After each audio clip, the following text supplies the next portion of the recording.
So in dentistry, early on, we somehow tie in our brains time to money, right? But they're different. They're not the same thing, and they're not related. And the more you can set them apart, pull them apart, the better off you're going to be. So the typical dental practice, they'll say, what is the most important number to measure?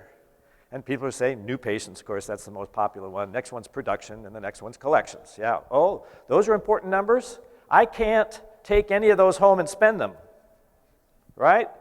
So what the real number to measure is profits. So typical dental career. You know, you get out of school, you work for somebody for a while, you may go out on your own, and your trajectory looks like something like this.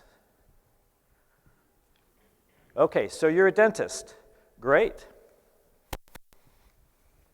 You own a practice. Do you have a business? What happens if you're not there? One of my good friends, original member of the predecessor of Blue Diamond, John Ivanish, amazing guy, wonderful guy, 4 clinics. He's immensely productive. Just himself in the 300s per month. That's no associates, no hygiene, just him. And he continues to be stuck because he sees the solution to every problem as him producing a little bit more.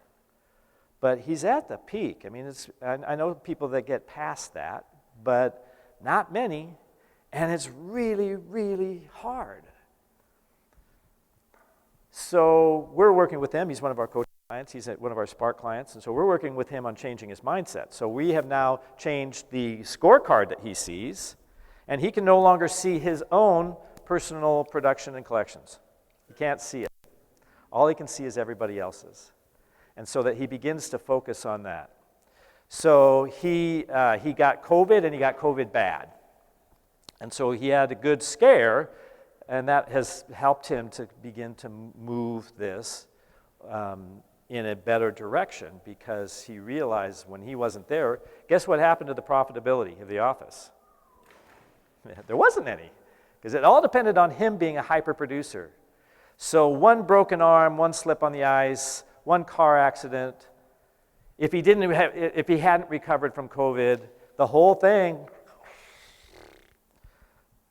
Now that's a lot of pressure, and that's a lot of stress, and we don't want to rebuild that.